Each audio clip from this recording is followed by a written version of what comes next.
고추안이 표결에 들어갑니다. 국민의힘은 무차별적 탄핵 폭주라고 하면서 지금이라도 탄핵안을 철회하라고 촉구했습니다. 그러나 더불어민주당은 12월 1, 2, 3 탄핵 사태 내란 아직 끝나지 않았다며 정당성을 부여하고 있습니다.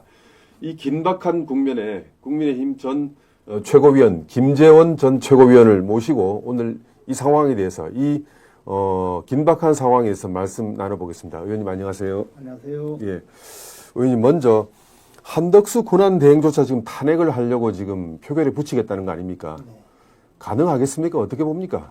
아니 뭐 지금 민주당 입장에서는 빨리 탄핵 결정을 받아서 특히 네. 탄핵 인용 결정을 받아서 네. 대통령 선거를 해야 이재명 대표가 교도소 가는 걸 막을 수가 있잖아요. 시간 싸움이죠. 그렇죠. 목표는 하루빨리 네. 이 탄핵 결정을 받아내는 거죠. 그러니까 네. 첫째는 무조건 탄핵 결정이 되어야 되고 둘째는 그것이 인용이 되어야 되는데 네. 민주당 입장에서는 탄핵은 무조건 인용될 것이라는 자신감 하에 예. 이 결정도 빨리 받아야 되고 네. 그렇게 하려면 헌법재판소 재판관을 3명을 임명을 빨리 해야 되는 문제가 그렇죠, 있거든요. 그렇죠. 왜냐하면 지금 이번에 3명을 임명하면 민주당에서 추천한 사람이 2이고 네. 그다음에 과거에 김명수 대법원장 시절에 2를 추천했고 네. 그다음에 또 문재인 전 대통령이 2명을 추천해 놓은 분이 지금 헌법재판관으로 있어요. 지금 현재 네. 6명 중에 4명이 그때 당시에 임명한 분이죠. 그러면 이런 상황에서 어쨌든 빨리 그 헌법재판관 6명을 자기들이 임명한 사람으로 채워 넣어서 네. 탄핵을 결정하려고 하는 이 상황인데 한덕수 총리 대통령 권한대행인 한덕수 총리가 이것을 임명하지 않겠다 하니까 네. 빨리 한덕수 총리를 그만두게 하고 후임자인 최상목 기재부 장관이 대통령 권한대행으로서 또 임명하도록 하겠다. 이게 유일한 목표지 않습니까? 그러니까 지금 민주당이 이렇게 서두르는 이유는 오로지 이재명 대표 교도소 가는 그 시점보다는 대선을 땡겨보고자 하는 이게 유일한 목표거든요. 네. 그런데 한덕수 권한대행을 과연 탄핵 소추를 할 수 있겠느냐에 대해서 여러 가지 논란이 많이 있죠. 왜 그렇습니까? 첫째 하나는 헌법에 예. 대통령 그리고 국무위원, 갑부장관, 네. 뭐 심지어 검사까지는 네. 탄핵 소추의 대상이 되어 있어요. 검사는 그 헌법재판소법에 탄핵 소추의 대상 또 검사의 신분 보장을 규정한 헌법 네. 규정에 탄핵 소추가 들어 있거든요. 네. 그런데 대통령 권한대행은 네. 탄핵 소추의 대상이 첫째 안 들어 있어요. 아. 그러니까 이게 권한대행이라는 것 자체가 아주 네. 짧은 기간 내에 권한대행을 하기 때문에 네. 이 권한대행을 탄핵 소추할 수 있는지 여부에 대해서 규정이 없어요. 규정이 없군요. 규정이 없는데 탄핵 소추를 할 수 있겠느냐에 첫 번째 문제가 있어요. 아, 네. 그런데 이 부분에 대해서 민주당이 주장했던 것이 지난번에 방송통신위원장이 탄핵 소추되고 나니까 부위원장이 권한대행을 했잖아요. 네네네. 그러니까 방송통신위원장을 탄핵 소추할 수 있으니 부위원장은 차관급이고 탄핵 소추의 대상이 아닌데도 불구하고 네. 권한대행을 하니 이 사람도 탄핵 소추할 수 있다고 주장하다가 아직 탄핵 소추를 안 했어요. 좀 애매하거든요. 애매해서. 예. 그러니까 과연 대통령 권한대행도 탄핵 소추할 수 있느냐 이 물음에 대해서 약간 좀 문제가 있다고 보는데 어쨌든 국무총리니까 탄핵 소추하겠다 또 이런 논리죠. 네네. 첫째는 그 문제가 있고 둘째는 그러면 대통령 권한대행이 지금 헌법재판관을 임명하지 않는다는 이유로 탄핵 소추를 할 때 네네. 대통령의 탄핵 소추에 준해서 제적 3분의 2 다수결 네. 그러니까 200석 이상의 국회의원들이 이 탄핵 소추에 찬성했을 때 탄핵 소추할 거냐 네. 아니면 국무총리니까 150석에 플러스 한 석 그러니까 네. 과반수 이상이니까 네네. 그러면 과반수니까 151석으로 탄핵 소추할 건가 이 두 개를 문제를 놓고 있는데 네네. 151석 이상으로는 민주당이 쉽게 할 수 있어요. 자기들 네. 보유하고 있는 의석이 있으니까. 근데 네. 200석이 되기는 굉장히 어려울 걸로 봐요. 뭐 김상욱 의원이 찬성하겠다고 또 저렇게 설치고 있으니 네. 국민의힘 108석 중에서도 일부 이탈표가 있겠지만 네네. 그렇다고 하더라도 200석까지는 안 나오리라고 봅니다. 네네네. 그러면 이게 200석 이상이 되어야 탄핵 소추가 된다고 명백히 할 수 있는데 151석으로 탄핵 소추가 되었다고 선언을 했을 때 과연 이 법적 효력이 또 어떻게 될 거냐. 네네네. 아마 한덕수 대통령 권한 대행이 나는 200석 이상이 의결되어야 탄핵 소추가 되었다. 네. 근데 151석 이상으로 탄핵 소추는 안 된다고 알고 있다 하면서 네. 헌법재판소에 네. 이 권한쟁의 심판을 놓고 가처분 신청을 할 때는 이게 결론은 이 유권에서 헌법재판소에서 또 헌재가 내려야 되거든요. 결론 내려야 되겠군요. 그런데 그런 상황에서 만약에 그 직무 이양을 그러니까 그 탄핵이 되었다고 주장하는 민주당과 한덕수 대행의 주장이 달라질 때는 이 굉장히 문제가 되잖아요. 그렇죠. 그런데 이때 국군 통수권자가 누구냐, 발포 명령권자가 누구냐의 문제가 있을 수 있어요. 네.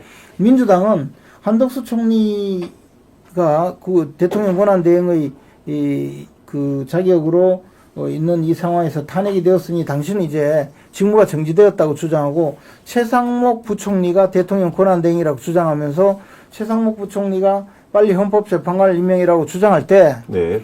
최상목 부총리가 나는 대통령 권한 대행이 아닙니다 하고 거부하면 이때는 또 어떻게 되느냐는 네, 거죠. 네, 네. 그러면 도대체 대한민국의 국가의사의 최종 결정권자는 누구냐부터 시작해서 이 국정 운영이 엉망진창이 될 겁니다. 엉망진창이 되죠. 그리고 나서 자, 최상목 부총리도 대통령 권한 대행인지 아닌지는 몰라도 하여튼 헌법재판관을 임명하지 않는다는 이유로 또 탄핵을 하면 이번에 이주호 교육부총리로 가요. 네, 교육부총리. 그런데 그러면 이주호 부총리는 저는 임명하겠습니다. 이래 나올 수 있을까요? 이런 상황이 예견되고 있고, 헌법재판소에서 이 판결을 하기 위해서 가처분 소송, 즉 집행정지 소송에 대해서 어떻게 결정할지도 모르고 이런 네. 이 복잡한 상황, 그렇죠. 이런 상황이 됐을 때 지금 당장에 오늘 보니까 달러 환율도 1,470원이 넘어갔고 하던데 굉장한 혼란이 올 거고, 예. 만약에 급변 사태가 터지면 누가 해결할 거냐, 이런 문제부터 복잡한 문제가 연이어 일어나고 있는데, 한마디로 정부 기능을 완전 통째로 마비시키는 일이잖아요. 네. 민주당이 주장하는 내란이라는 것이 결국은 이게 내란 아닙니까? 이게 즉 그 대통령이 권한을 행사했는데 그 권한이 쉽게 말해서 계엄령을 선포했는데 계엄령의 선포 요건이 미달이다, 이 주장이잖아요. 네. 그래서 불법 계엄이라고 주장하고 이게 내란이라는 거거든요. 네. 그래서 국회 권능과 선관위 권능을 침해했다는 건데, 그러면 그때 폭동이라고 하는 것은 계엄 선포 행위 자체로 네.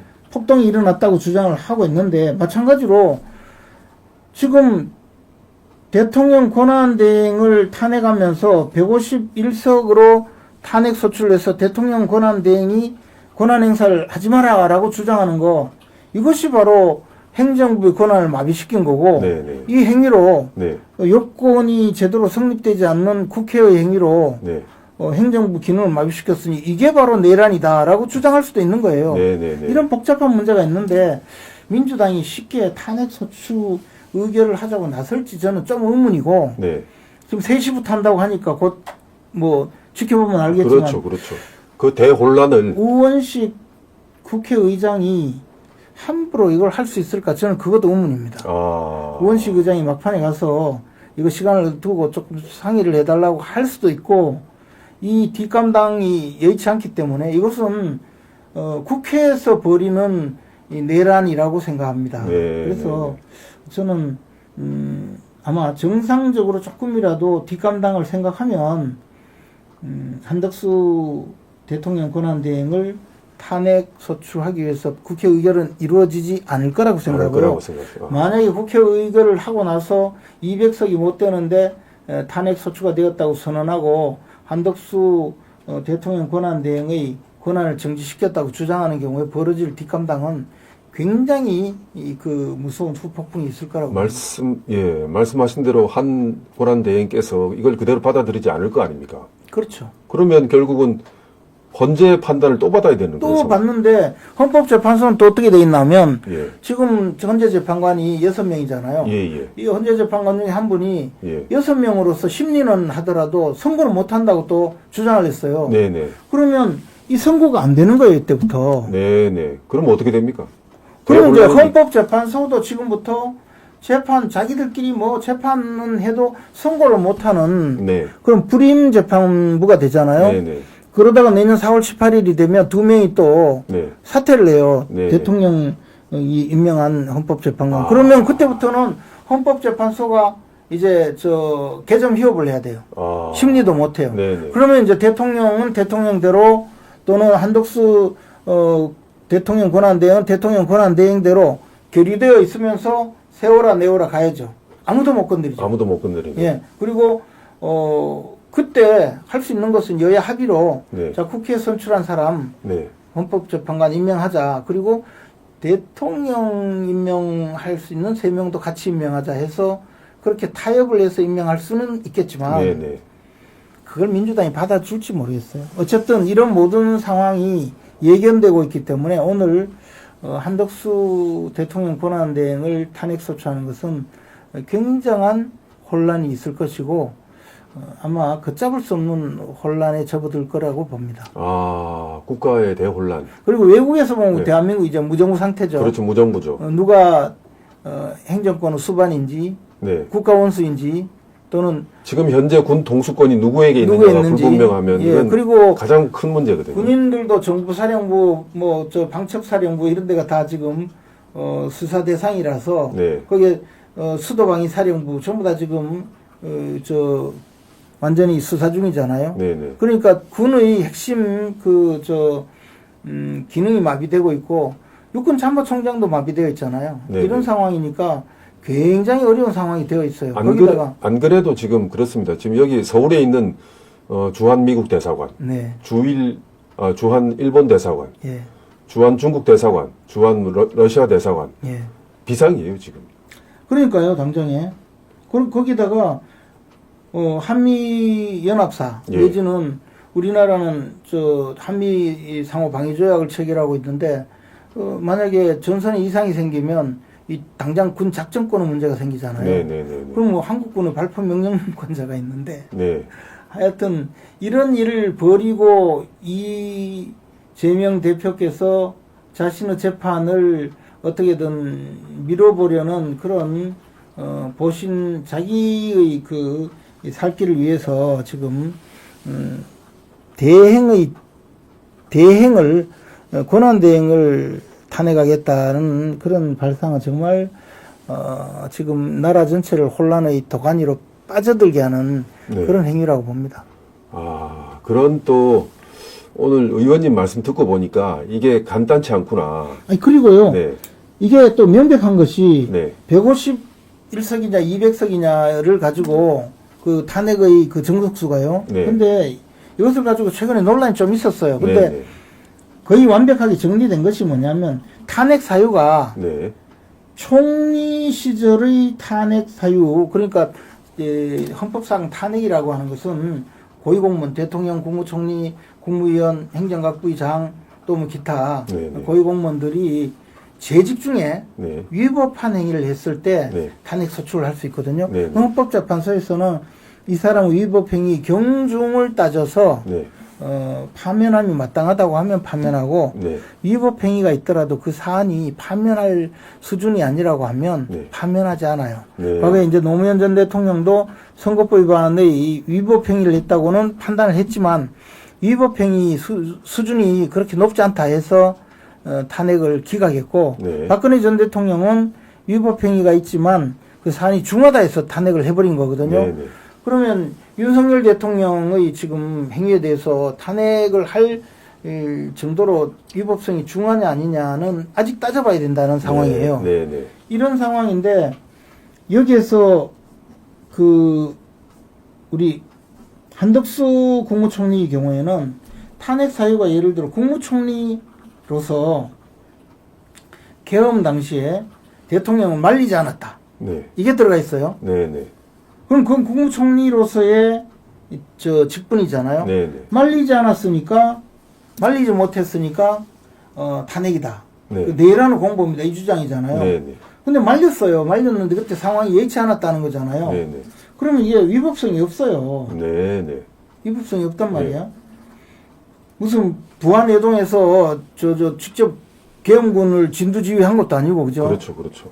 그러면 위법행위가 없다고 명백히 판단을 받아야 될 텐데 거기다가 이거는 위법행위가 없는 게 너무나 명백하니까 이번에 거부권 행사한 것도 위법행위가 아니에요. 왜냐하면 대통령 권한대행으로서의 정당한 직무집행행위예요.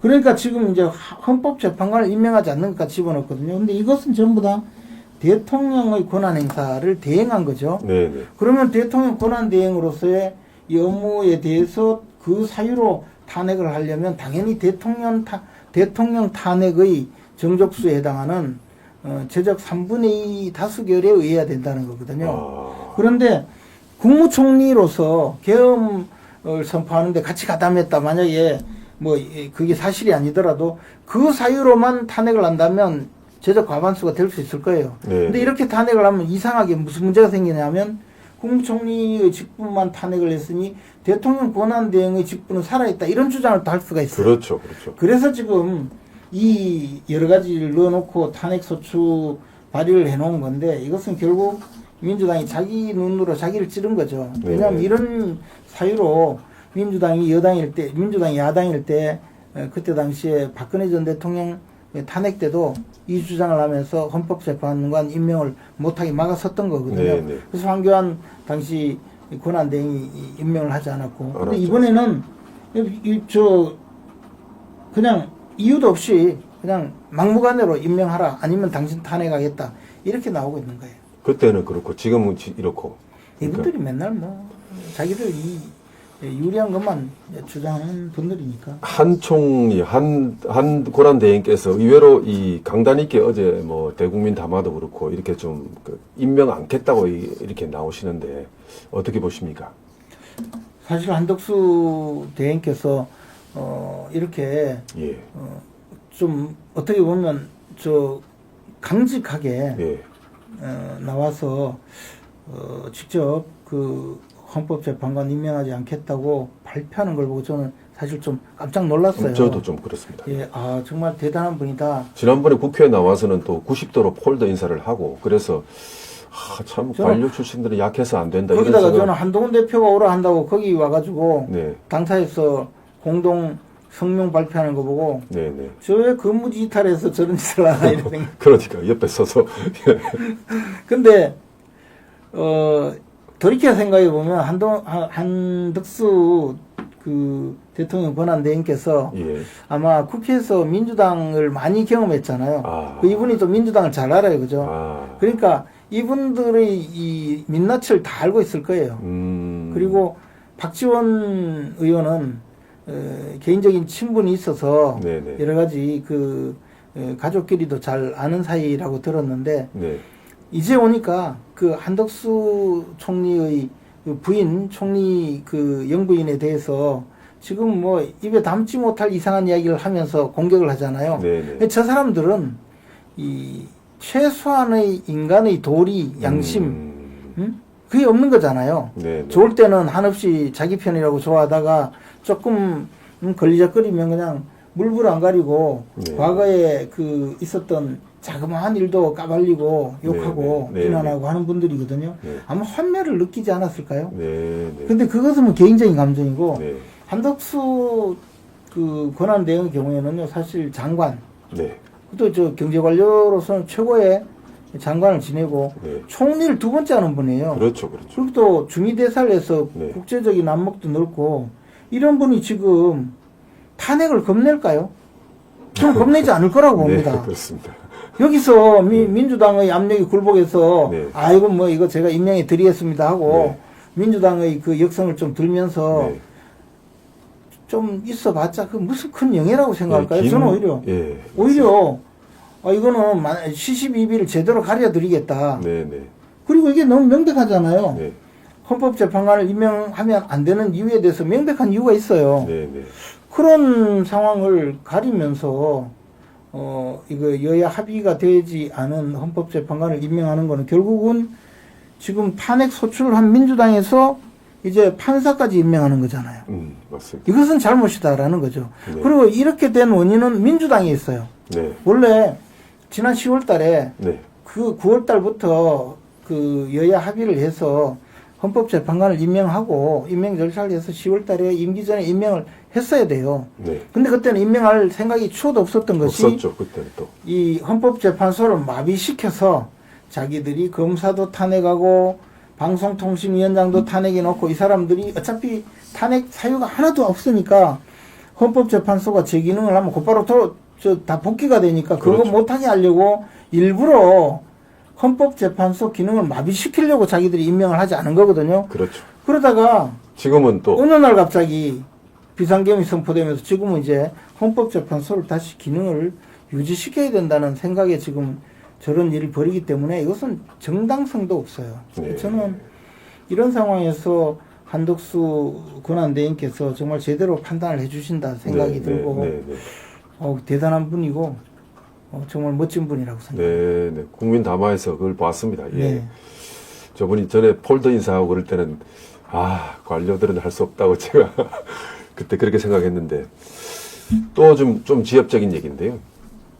조경태 의원 등 국민의힘 일부 의원들이 지금 헌재 재판관 임명에 대해서 찬성하는 입장을 막 내보내고 막 이렇게 좀 또 회견도 하고 당 입장 당론과는 다르게 좀 말씀하시기 어렵겠지만 어떻게 보십니까? 근데 뭐 이분들은 이제 이번에 한동훈 전 대표와 뜻을 같이 하고 네, 지금 뭉쳐 다니면서 이렇게 하고 있는데요. 네, 이제 뭐 소신이라고 해도 좋고 네, 뭐 여러 가지 자신의 정치적 입지를 위해서 그런다고 해도 좋은데 네, 그러나 이것은 도리가 아니죠. 네, 네. 이게 어쨌든 같은 당의 의원들이 이렇게 힘겹게 싸우고 있는데 거기 대고 이렇게까지 하는 것은 저는 도리가 아니라고 생각합니다. 국민의힘에 계시면 안 될 것 같은데요. 이 당에 있으면서도 빨아먹을 건 아직 남아 있으니까 네. 그냥 있겠죠. 뭐 또 이런 언론들 특히 아니 프레시안에서는 네. 김상욱 의원을 보수의 양심이라고 써놨더라고요. 네, 네, 뭐. 보수 양심이 저러면 참 보수가 참 차라리 비양심이 낫겠어요. 네, 네. 뭐 아마 뭐 좌파 언론들은 어떻게 했으니 그렇게 또 보는 거죠. 뭐. 이게 저렇게 해서 다 이용당해요. 네, 네. 이 과거에 보면 17대 국회의원 시절에 그때 당시 우리 당이 노무현 전 대통령이 국가보안법을 폐지하겠다고 네, 그렇게 해서 국가보안법 폐지 법률안을 내놨어요. 네, 네. 그럼 국가보안법이 폐지되면 우리 그 입장에서 간첩 수사도 제대로 안 되고 안 되지 않습니까? 뭐 여러 가지 이 찬양고무 그다음에 선전선동 부안해도 뭐 이래가지고 그 북한에 동조하는 네, 이 반국가 단체에 동조하는 여러 가지 행위를 규정하고 처벌하는 그런 법률이 이제 국가보안법인데 그걸 폐지하겠다고 하니까 얼마나 황당하겠습니까? 그래서 저도 폐지 법률안 상정을 막으려고 네. 법사위에 쳐들어가서 농성을 하다가 밑에 깔려서 갈빗대도 부러지고 이랬거든요. 아, 근데 그 판에 그때 고진화 의원이라고 한 분 계셨는데 네, 네. 그분이 지금 김상욱 의원처럼 자기는 이제 시대 양심으로 주장을 했어요. 그리고 국가보안법 폐지되어야 된다고 맨날 주장하고 다니고 했어요. 그래서 제가 하도 답답해서 책을 하나 썼어요. 국가보안법 폐지로나 개 섞어라 이래가지고 그래서 의원들한테 돌려 읽고 네네. 이랬는데 결국 고진화 의원은 그 후에 2007년 당내 경선에 대통령 후보로도 출마하고 이랬지만 그 이름은 4년으로 끝났죠. 네. 자기의 시대를 풍미했어요. 그분. 네, 네. 지금 김상욱 의원도 시대를 풍미하는 것 같아요. 지지층이 어디에 있는지 이 당에 있으면 안 되는 분들이 한동훈 대표도 그런 분 아니었습니까? 참. 하여튼 대표께서도 사실 한동훈 대표가 당선되고 당대표를 하면서 그때부터 당이 참 많이 힘겨운 일이 많았죠. 왜 지금 좀 여담 또 이게 바깥으로 빠져나가는데 왜 이 보수 정당은 이런 사람들이 항상 생기고 있는데요. 그럼 왜 그러냐면 그것이 이제 좌파 정당은 이 인적 충원을 네. 그 반드시 진영의 대표자로 자격이 있는 사람을 합니다. 네. 그 진영 내에서 유심히 활동하고 이 진영 내에서 활동한 사람을 유심히 관찰하고 네. 그 내부에서 발탁을 하거든요. 네. 네. 근데 보수 진영은 그게 아니고 항상 사람을 어떻게 생각하냐면 첫 번째는 가 누지바고 이래가지고 이제 네. 출신 네. 뭐 네. 그러니까 뭐 저 고향이 어디냐 뭐 저 가문이 어디냐 뭐 이렇게 따지고 그다음에 학교는 어디 나왔노 이래 학력 뭐 하던 놈이고 의 경력 주로 이런 식으로 과거에 그 사람의 업적을 많이 평가를 해요. 네. 그러니까 리크루트 되는 과정에서 보수의 대부분은 과거 자신이 그 업계에서 잘 먹고 잘 산 사람, 예. 소위 잘 나간 사람, 네. 그 사람을 뽑아서 예를 들어 법조인이든 학자든 뭐 교육자든 기업인이든 정치인이든 그쪽에서 잘 성장해온 사람 내지는 그 업계에서 괜찮았던 사람을 데려와서 이 사람을 활용하려고 해요. 네. 정치권에서. 네. 근데 막상 들어온 사람 입장에서 내가 그동안 너무 인생을 잘 살고 내가 너무 성공한 삶을 살았기 때문에 여기 온 거예요. 네. 여기에서 이 보수 진영의 대표자가 아니고 나는 내 일생이 아주 훌륭했기 때문에 발탁해 온 거예요. 그래서 보수 진영의 부채의식 내지 보수 진영을 위해서 활동해야 된다는 의식은 굉장히 약할 수밖에 없어요. 더 나가서 내가 지금까지 이렇게 살아온 거 이 이미지를 잘 더 관리해서 앞으로 재선 3선 하는 것이 목표가 돼요. 네. 그러니까 정작 진영을 위해서 흙탕물에 뛰어들기도 하고 좀 힘겹게 싸워도 줘야 되는 일은 아무도 안 나서죠. 왜냐하면 지금까지 안 그랬기 네, 때문에 성공했으니까. 맞습니다. 그러니까 이제 정작 전쟁 때가 되면 늘 나가 싸우는 몇몇만 싸우고 나머지는 뒤에 물러 있고 또는 더 나가서 이런 분들 보수 양심이라고 좌파 매체에서 축혀 세워주면 그게 정말인 줄 알고 오히려 그쪽에 가서 좌파들한테 박수 받을 사람들까지 생겨요. 왜냐하면 이 사람들이 원래 보수 진영에 대해서 애정이 있던 사람이 아니니까 그렇게 된 거죠. 진영에 대한 정체성이 없기 때문에.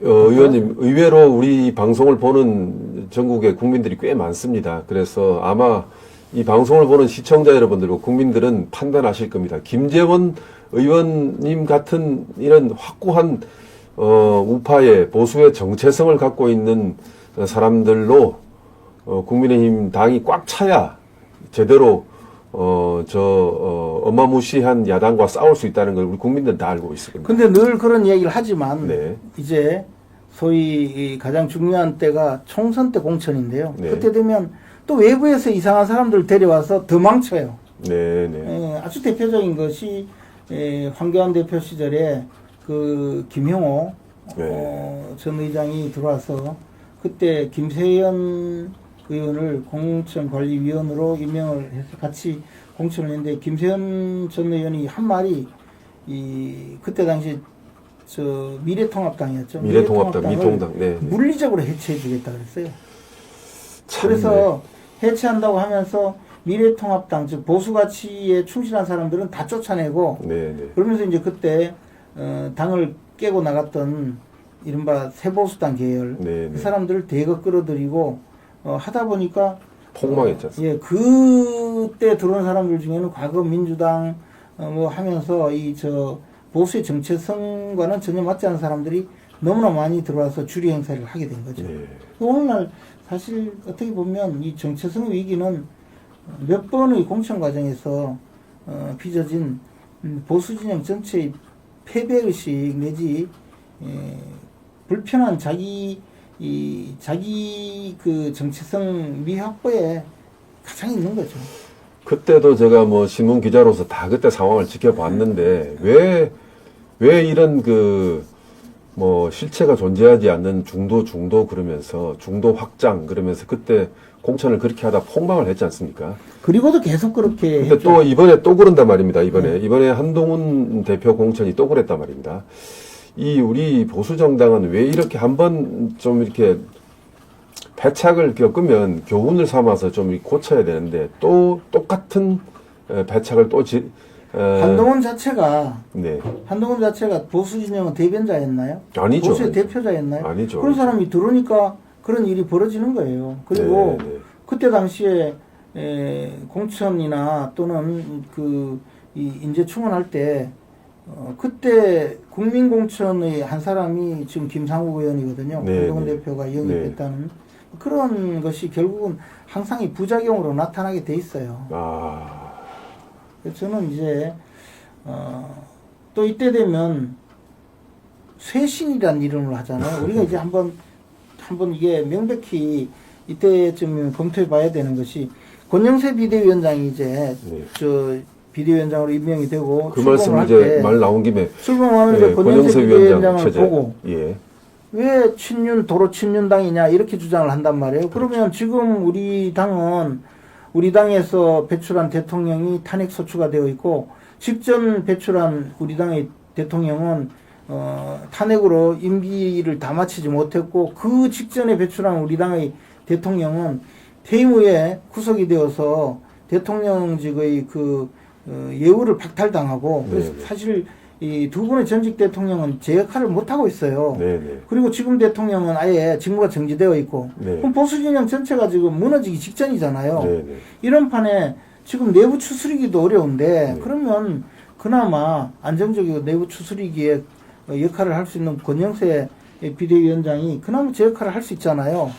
그래서 임명을 한 것이라고 저는 보는데 여기에 대고 쇄신의 모습이 없냐는 거예요. 그러면서 쇄신의 모습을 갖추기 위해서는 비대위원회에 이번에 탄핵에 찬성한 사람을 집어넣으라는 거예요. 그러니까 늘 이제 이런 식이죠. 조정동의 주문이 또 그렇습니다. 그렇죠. 그러면 또 그렇게 되면요.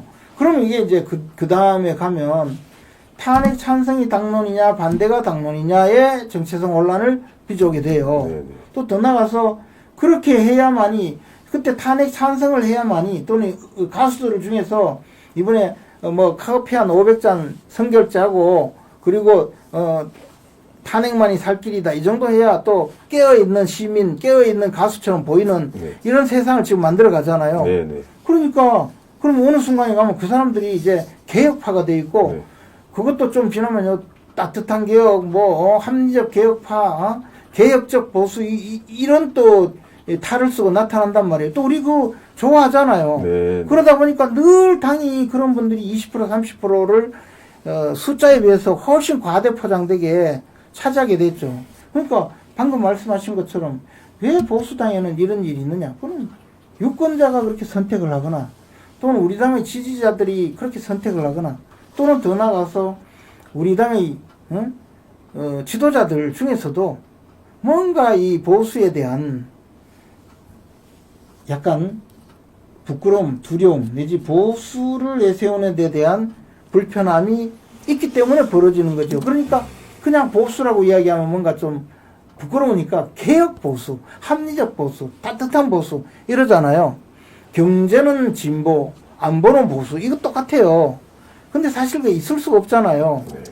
그러니까 그런 식의 이야기는 사실은 나는 생계를 위해서 보수에 있는데 보수들 너희들 싫어 이런 거하고 똑같아요. 내가 요즘에요 대부분의 사람 저는 그냥 보수 정당 보수 진영이라고 주장하는데 지금 우파 미디어들 대부분 자유우파라고 쓰잖아요. 네. 자유우파라는 말이 통용된 것이 얼마 되지 않았어요. 네네네. 제가 기억하기로는 자유한국당 때부터 자유우파라고 했는데 그분들은요 보수란 말을 쓰기가 부끄러워서 자유우파라는 말을 쓴 거라고 저는 생각해요. 네네. 보수우파라고 왜 못하나요? 그렇잖아요. 조금 이제 근데 개념이 좀 차이가 이게 있었어요. 차이 있죠. 근데 네네. 그래. 그러니까 보수라는 것을 그만큼 두려워하는 것까지 됐기 때문에 네. 벌어지는 문제라고 저는 네. 기본적으로 생각을 해요. 그래서 저는 이런 당내 분란이 일어나고 보수 단일 대우가 이루어지지 못하고 하는 많은 문제는 보수를 부끄러워하기 때문이고 또는 개혁이라고 하거나 쇄신이라고 하면 무조건 박수치는 사람들, 그 내용을 들여다보지 못하고 네, 네. 박수치는 부류 어떤 그 박수치는 저 흐름이 있기 때문에 거기에 또 부안내동하려는 사람들이 항상 생겨났다고 봐요. 17대 때 고진화 의원, 18대 19대를 거치면서 또 많은 의원들이 계셨고 네. 하면서 계속 오늘날까지 이어오는 거죠. 의원, 지금 최근에 아주 의미 있는 현상들이 나오고 있는데요. 그 윤석열 대통령의 지지율이 네. 10%대까지 떨어졌지 않습니까? 네. 그걸 주로 또 그걸 또 붐업을 시킨 게 조중동 등 이제 주류 언론들인데, 요즘은 언론들이 뭐 저쪽 한겨레, 경향 등 좌파 언론만 있는 게 아니라 아예 그냥 보수 언론들도 전부 이제 윤 대통령을 공격하고 뭐 이렇게 다 다 이렇게 한 방향으로 흘러가 버리는데, 그렇지만 대통령이 어쨌든 딱 버티고 윤 대통령이 국민과 함께 싸우겠다 이렇게 중심을 잡으니까 보수가 결집하거든요. 그러니까 무슨 말씀이냐면은 지금 이 결집하는 보수들, 그리고 특히 태극기, 또 광화문에 나오는 윤 대통령을 지키겠다고 탄핵 반대를 하면서 거리로 뛰쳐나오는 이 국민들, 이 사람들이 말입니다. 저는 참 재밌는 게 윤 대통령한테 티끌 하나라도 덕을 본 사람들이 없어요. 대통령에게 득 본 사람들 있지 않습니까? 전부 윤 대통령한테 등 돌리고 막 배신해요. 어떻게 보면 인사상의 이익이라든지 뭐 조금이라도 윤 대통령한테서 이익을 본 사람들이 전부 윤 대통령에게 등을 돌리고 윤 대통령을 배신을 해요. 그런데 득 하나 본 적 없는, 아무런 상관없는 사람들이 다 일어나요. 대통령 지키겠다고. 이런 현상을 보면서 국민의힘 의원들 좀 어떤 생각을 가질지 좀. 뭐 의원들이 어떤 생각을 가진지 저는 뭐 사실 네. 별 관심이 없습니다. 네. 이 사회 전체의 흐름이 중요하다고 봐요. 네. 대통령께서도 이 점에 대해서는 뼈아프게 생각하셔야죠. 네. 대통령 팔면서 대통령하고 술 한잔 했다고 돌아다니던 서초동 가면 법조인들 많아요. 네. 그분들 대통령 팔고 다니면서 돈 많이 벌어 먹었어요. 네. 뭐 제가 듣기로도 뭐 하여튼 말도 못하게, 그리고 대통령과 친분을 내세우고 언론에 공개도 하고 해서 그분들 정말 있잖아요. 호가호의하고 호요식 했거든요. 네. 그분들 지금 윤석열 대통령 탄핵 사건이나 수사 사건에 법률적으로 도와준다는 사람 못 봤어요. 아무도 없습니다. 네. 석동현 변호사 그분요.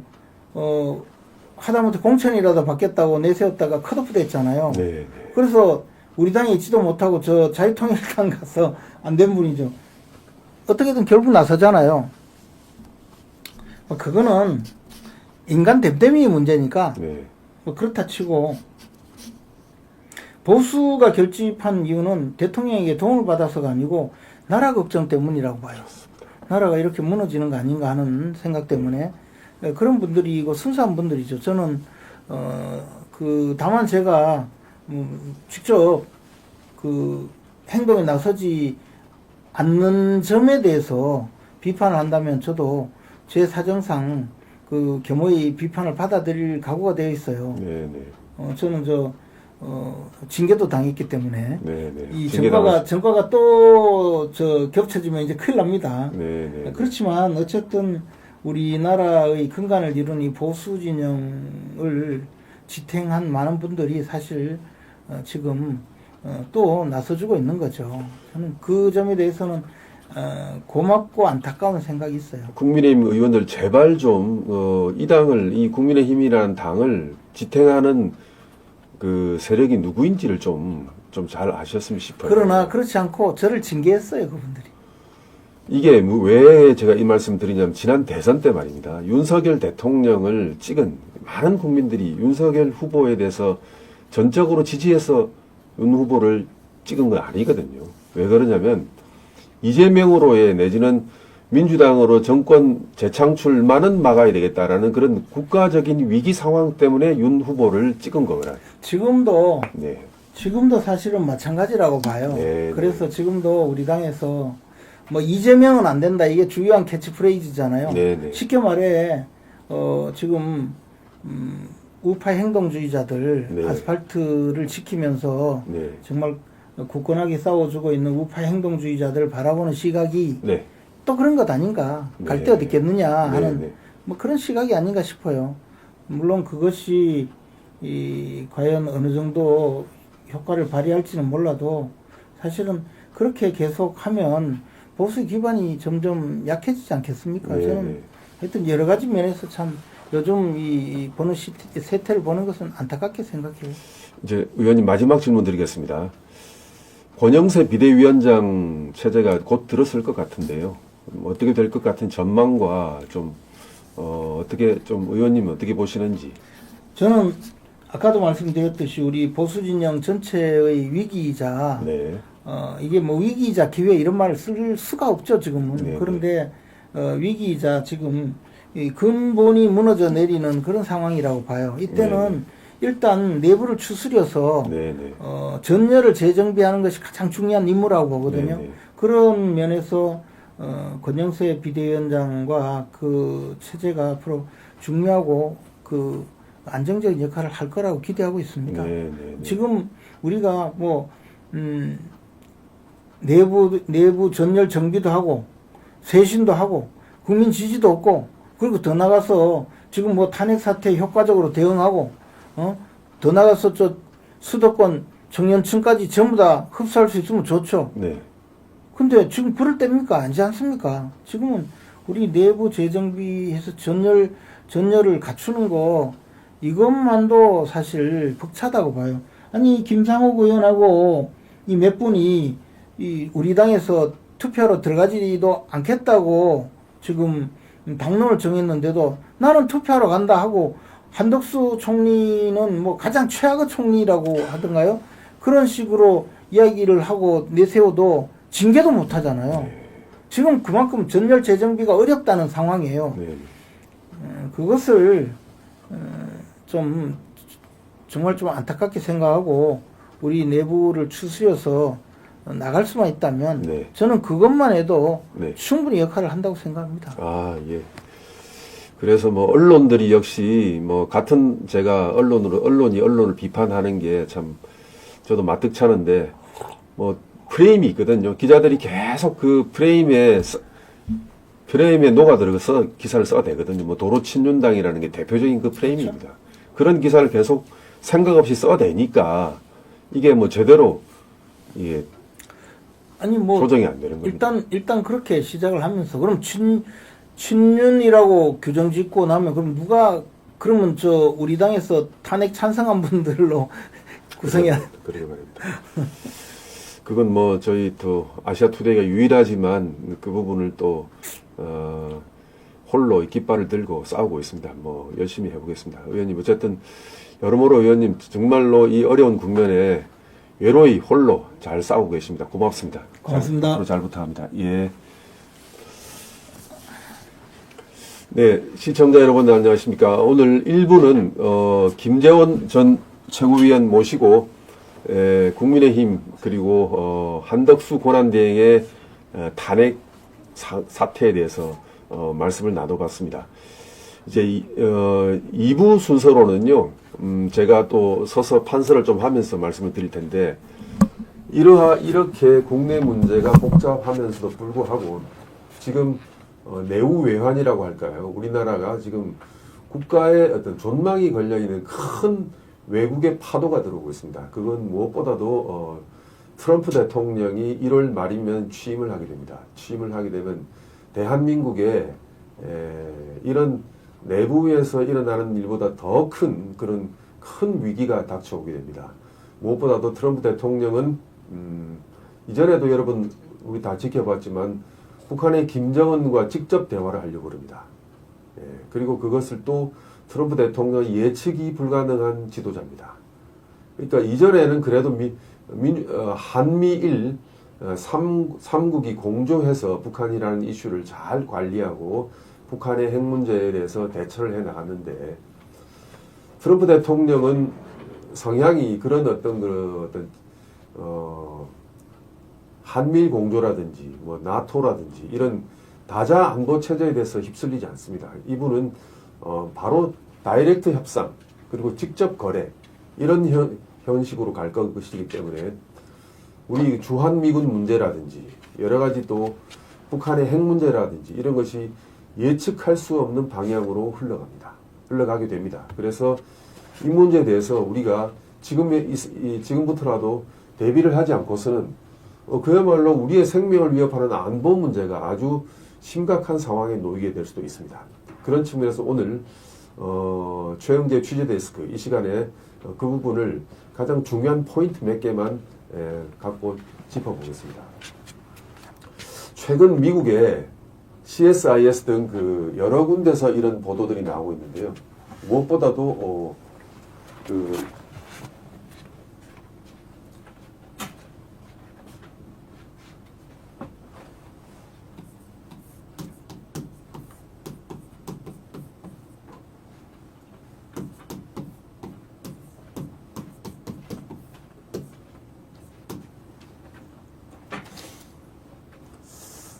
한국에서 계엄령 사태가 터졌을 때 초기에 미국에서는 이 한국의 계엄령 사태에 대해서 아주 불편하게 논평들이 나왔습니다. 논평 이유인즉슨 당연하죠. 자유민주주의 국가에서 국민의 자유를 일시적이나마 제한하는 계엄령이라는 것을 좋아할 리가 없습니다. 좋아할 리가 없고 그래서 아주 비판적으로 꽤 보도가 나왔는데 그런데 이제 미국 그 트럼프 차기 행정부의 참모들도 이제 생각을 하게 된 거예요. 만약에 윤 대통령이 한국에서 탄핵이 되고 그것은 바로 이재명 민주당 대표의 집권으로 연결이 되거든요. 미국 그 트럼프 차기 행정부의 참모들도 바보가 아닌 이상 이것이 어떻게 간다는 걸 잘 알고 있거든요. 그래서 최근 간접적으로 여기에 대한 이런 상황에 대해서 메시지를 내놓고 있습니다. 내놓고 있고 제가 거기에 관련된 자료들을 좀 가지고 말씀드리겠습니다. 한국에서 말입니다. 윤 대통령이 탄핵이 되고 민주당 정부가 들었을 때 정말로 이 어려운 상황이 벌어집니다. 어려운 상황이 벌어집니다.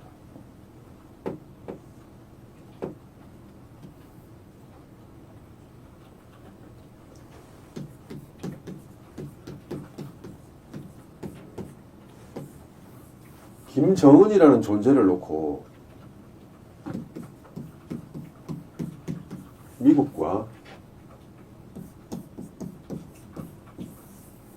이재명 신정부가 서로 쫓아가는 그런 형국이 된다는 겁니다. 그러면 이 상황에서 어떻게 벌어질까? 예측할 수 없는 상황이 벌어진다는 겁니다. 무엇보다도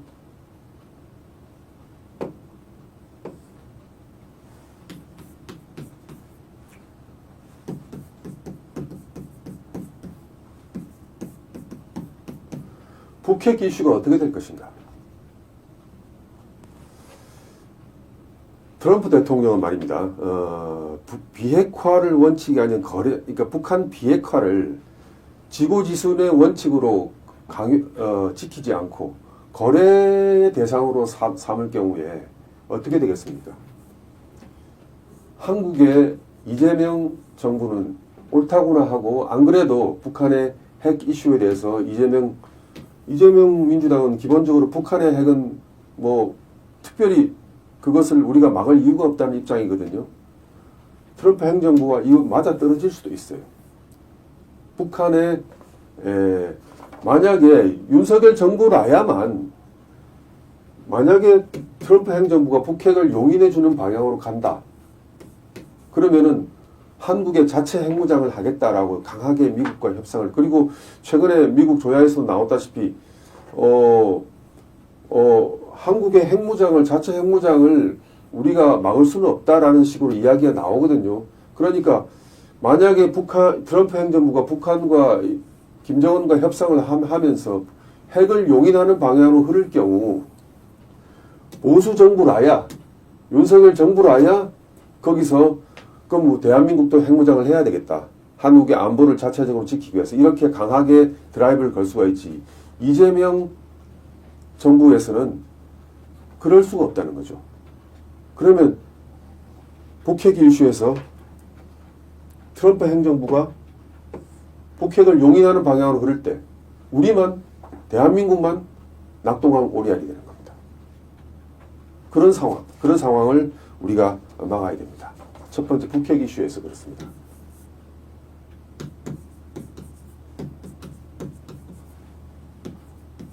가능성인데요. 두 번째는 주한미군입니다.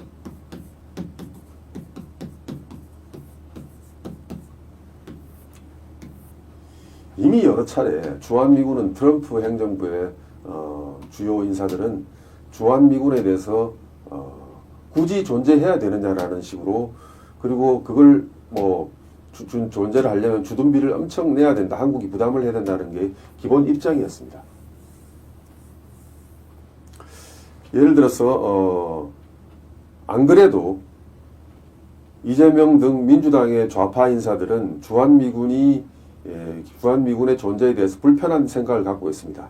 그럼 주한미군 철수 어떤 여론을 트럼프 행정부는 그래 좋아, 주한미군 철수한다, 이런 견해가 공식적으로든 비공식적으로든 지금 나오고 있는 형국입니다. 우리는 그때는 주한미군 철수하면은 다시는 돌아오지 않을 것이다. 이게 최근에 미국의 의회조사국 보고서가 이렇게 나왔습니다. 그걸 제가 간단하게 소개를 합니다. 미국 의회조사국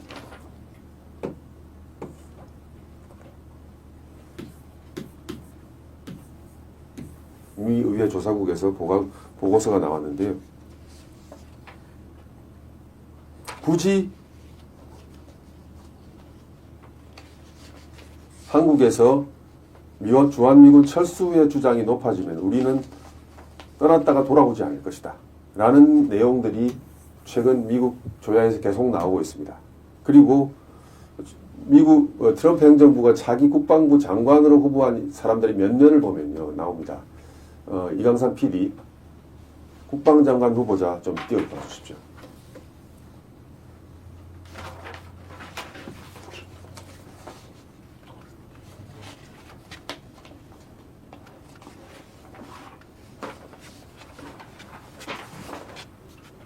이거 누굴까요? 네 번째 거로.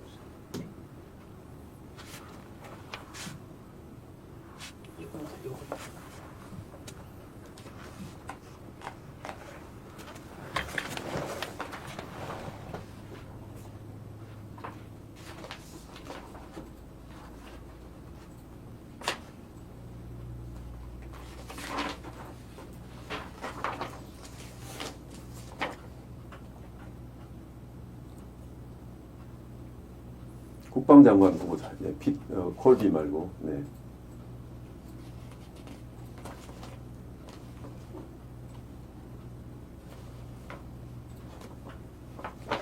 네.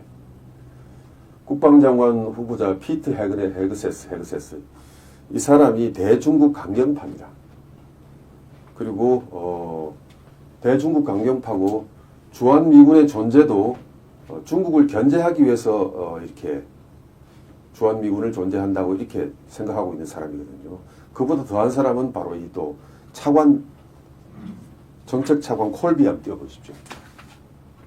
엘브리지 콜비. 국방부 정책 차관 지명자 엘브리지 콜비. 콜비 차관이 실제로 정책을 주도를 하게 될 것인데요. 이 콜비 차관의 한국 관련 입장이 어떠냐면 미국 안보 전략의 핵심은 중국 견제이며 주한미군은 이를 위해 존재한다.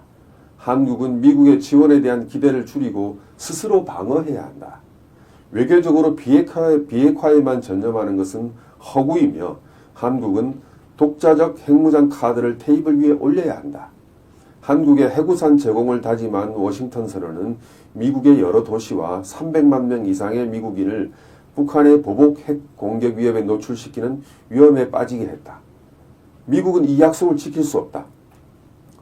이런 콜비의 정책관이 실제로 바로 1월 말이면 트럼프 대통령이 집권하면은 현실화됩니다, 여러분. 이럴 때 이것이 만약에 윤 대통령이 탄핵이 되고 이재명 정부가 들어서서 겹쳐질 때 대한민국의 안보에 어떤 상황이 올 것인가? 이런 미국 우선주의자들이 미국 우선주의 정책을 갖고 있는 사람들이 미국의 국방장관이 되고 차관이 됩니다. 이건 뭐 이미 기정사실이거든요. 되는데 여기서 이재명 정부가 만약에 들어섰을 때 주한미군 철수 이런 식의 주장을 하게 된다면요. 그래. 주한미군 뺄게. 다시는 들어가지 않을 거야. 한국에. 이런 식으로 미국의 입장이 나온단 말입니다. 만약에 기본적으로 이 미국의 국방장관과 차관들의 자기 미국의 국방정책의 주도자들이 주한미군 철수에 대해서 여러 가지로 생각을 갖고 있는데 그것을 부추기는 이재명 정부가 들었으면 어떻게 되겠습니까? 대안도 없이 그리고 또 아까도 말씀드렸다시피 트럼프 대통령이 김정은과 핵 협상을 벌여가지고 대한민국의 국익과는 관계없이 어떤 그런 북한의 핵을 용인하는 어떤 그런 상황이 될 때 이재명은 무슨 대안을 갖고 있을까? 우리의 안보 아닙니까? 윤석열 정부라야만 만약에 그렇게 된다면 우리 한국이 독자 핵무장을 하겠다. 주한미군 어떻게 해서 붙들어 매려고 노력을 하고 이렇게 딜이 이루어질 수 있거든요. 이런 상황입니다, 여러분. 우리 안보가 지금 저도 지켜봐야 되겠지만 아주 위태위태하고 자기 트럼프 행정부가 들었으면서 걷잡을 수 없는 어떤 폭풍 속으로 들어가고 있는 형국입니다.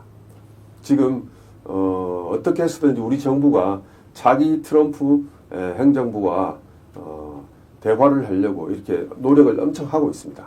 그래서 이런 외교적인 노력이 잘 이루어져야만 우리의 안보가 지켜줄 수 있는 상황입니다. 현재 이재명 민주당은 이런 생각은 전혀 하지 못하고 있죠. 오로지 자기의 사법 리스크만 벗어나려고 모든 그 노력을 하고 있는데요.